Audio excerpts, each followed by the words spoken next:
का सबसे अहम बात यह है कि आपने ओपनिंग में जिस तरह से इस पूरे मसले को समझाया विस्तार से, डेट बाय डेट एक एक पूरी घटनाक्रम को समझाया, उसके बावजूद यहाँ पर असदी साहब इस तरह से कह रहे हैं कि आपके उन्होंने पूरा सीधा इल्जाम लगा दिया। सवाल आप उनसे एक जिम्मेदार, जैसे कि उन्होंने कहा कि मैं कोई सियासी आदमी नहीं हूँ, मैं एक सामाजिक आदमी हूँ। सामाजिक आदमी की तो जिम्मेदारी सामाजिक सौहार्द के लिए और ज्यादा बढ़ जाती है।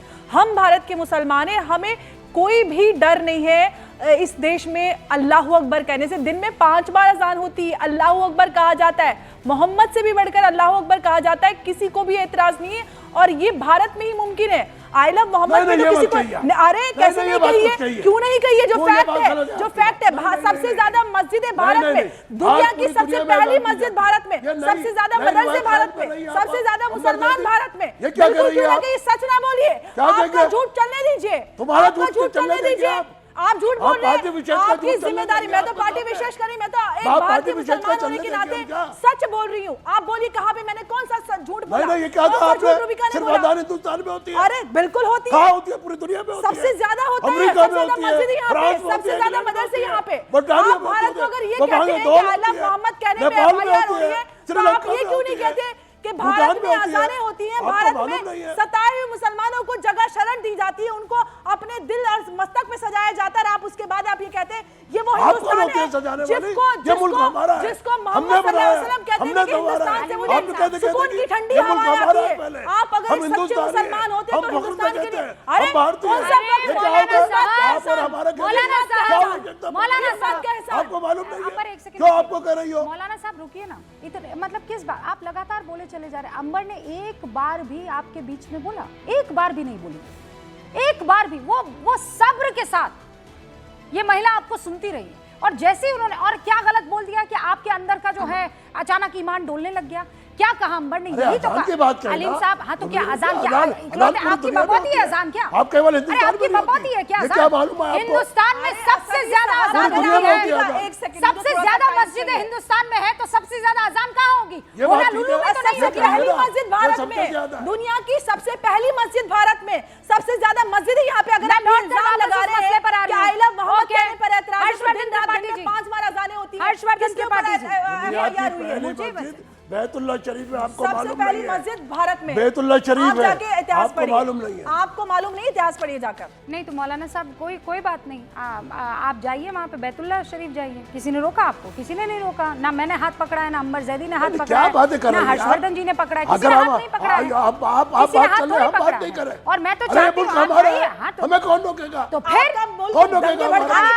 नहीं पकड़े गए, ये मुल्क आपका है, किसी ने हमको नहीं रोका, फिर भी जाकर वापस मेरा फेवरेट है भैं भैं करेंगे कि आई लव मोहम्मद कहने पर हमारे ऊपर FIR दर्ज होगी। प्लीज लाया छूट है ये। FIR दर्ज इस बात पर नहीं हुई है मौलाना साहब, FIR दर्ज इस बात पर हुई है कि कुछ लड़के अज्ञात और कुछ नामजद जाकर हिंदू मोहल्ले में हिंदू देवी बताइए ना लोगों को। आप यहाँ से बैठ के आपने कितने लोगों को वीडियो बनाकर ये बताया? स्क्रीन पर कोई भी नहीं, स्क्रीन पर हर्षवर्धन त्रिपाठी जी, हर्षवर्धन जी देखिए मामला वहीं पर आ जाता है। मैं तो ये नहीं समझ पा रही हूँ, 5 तारीख का ये मसला पूरा का पूरा ठीक है, और 21 तारीख को पूरे के पूरे देश में जो है जुलूस इस बात को लेकर निकाला जाता है। I love Mohammed is very good, हम लोग बड़े खुश होते हैं। अंबर यहाँ मुस्कुराएगी, मैं, मौलाना साहब, वहाँ साजिद रशीदी साहब बैठे, हम सब मुस्कुराएंगे। आई लव मोहम्मद देखकर कौन नहीं मुस्कुराएगा और किसका दिल खुश नहीं होगा। लेकिन मसला क्या है? मसला ये है कि इस देश में आई लव मोहम्मद कहना जुर्म है, ये अफवाह फैलाई जाती है, हर व्हाट्सएप ग्रुप में ये गिरता है। रूबिका जी, मुझे लगता है कि इस विषय पर जितने शानदार तरीके से आपने बात रख दी है, अब हम लोगों के पास कहने के लिए बहुत अलग से बचा नहीं। लेकिन आप अभी कह रही थी, मैं तो कहूंगा मौलाना साहब आपके बगल में उनका हाथ पकड़िए कुछ लोग भाई, नहीं तो वो बेचैन बहुत हैं, उनकी स्थिति बहुत अच्छी नहीं है। आपने उनको मुस्लिम स्कॉलर के तौर पर बैठाया हुआ है। स्कॉलर तो बड़ा धीर गंभीर होता है, ये जिस तरह से उत्तेजना में आके अंबर से मतलब कोई ये ऐसे आप शांति करें। पार्टी विशेष पर आज चर्चा करते हैं सब लोग, फिर शुरू हो गए बदल कर। अरे असली साहब, मैं तो चुप रहूंगा, आप जो है थोड़ा शांति रखिए। अभी तो मैंने कुछ कहा भी नहीं, मैं तो सिर्फ ये कह रहा हूँ कि आपका हाथ पकड़ने की जरूरत है। आप बुजुर्ग हो गए हैं, थोड़ा शांति से। अब मूल बात पर आते हैं। किसी को इस देश में लव से, मोहब्बत से, प्रेम से, प्यार से किसी को ऐतराज कभी रहा ही नहीं। ये भूमि ही प्रेम मोहब्बत की है, प्यार और भाईचारे की है, शांति की है। लेकिन मेरे कुछ सवाल हैं। क्या ये पोस्टर्स पर इस तरह से आई लव मोहम्मद लिखा रहे और गलती से कहीं फट गया? मेरे सवाल इसके आगे के हैं रूबिका जी, क्योंकि आपने स्थिति एकदम स्पष्ट कर दी और चूंकि असदी साहब बैठे हुए हैं मुस्लिम स्कॉलर के तौर पर, गलती से फट गया तो ब्लास्फेमी होगी, सरतन से जुदा के नारे लगेंगे या नहीं लगेंगे? क्योंकि देखिए दोनों में थोड़ा फर्क है। आई लव महादेव होगा, वैसे तो मैं इसका भी पक्षधर नहीं हूं, मतलब भोले बाबा का आई लव महादेव लिख के उसकी भी कोई आवश्यकता नहीं और किसी को ऐतराज भी नहीं। लेकिन वहां तो कुछ दिक्कत नहीं है, वहां तो सब हर भगवान से लड़ भी लेते हैं, सब कुछ कर लेते हैं। आप जब कहते हैं मूर्ति पूजा निषेध है, आप जब कहते हैं चित्र नहीं होना चाहिए, तो क्या ये ठीक रहेगा मौलाना साहब? और क्या खतरनाक राह पर नहीं पड़े? वैसे ऐसा हो जाए तो मैं प्रसन्न होऊंगा, क्योंकि भारतवर्ष में अच्छा हो कि ये सब झंझट खत्म हो, कि कोई किसी के खिलाफ न कहे, ब्लास्फेमस जैसी बात न करे, सरतन से जुदा जैसी बात न करे। इसका जवाब मैं चाहता हूं। बाकी मुझे लगता है रूबिका ने बहुत शानदार तरीके से आपको निरुत्तर कर दिया है, आपको जवाब नहीं सुना। सुनिए, मैं दे देता हूं जवाब इसका। सुनिए, हम इसके बिल्कुल हामी नहीं है, ना इसकी इस्लाम इजाजत देता इस तरह के नारों से।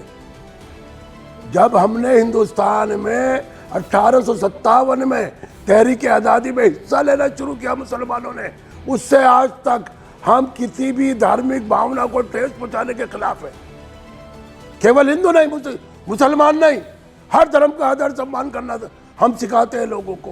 और जो नहीं मानते हम उनको दंडित भी करते हैं और कहते हैं वो अच्छा काम नहीं कर रहा है। अच्छी बात है, बहुत अच्छी बात है। हम अच्छा काम नहीं मानते उनको। रशीदी साहब नारा लगाने वालों के कभी हम साथ नहीं खड़े हुए, ना कभी खड़े होंगे। दंडित करेगा नहीं सर असदी साहब थोड़ा गलत आप हो रहे हैं।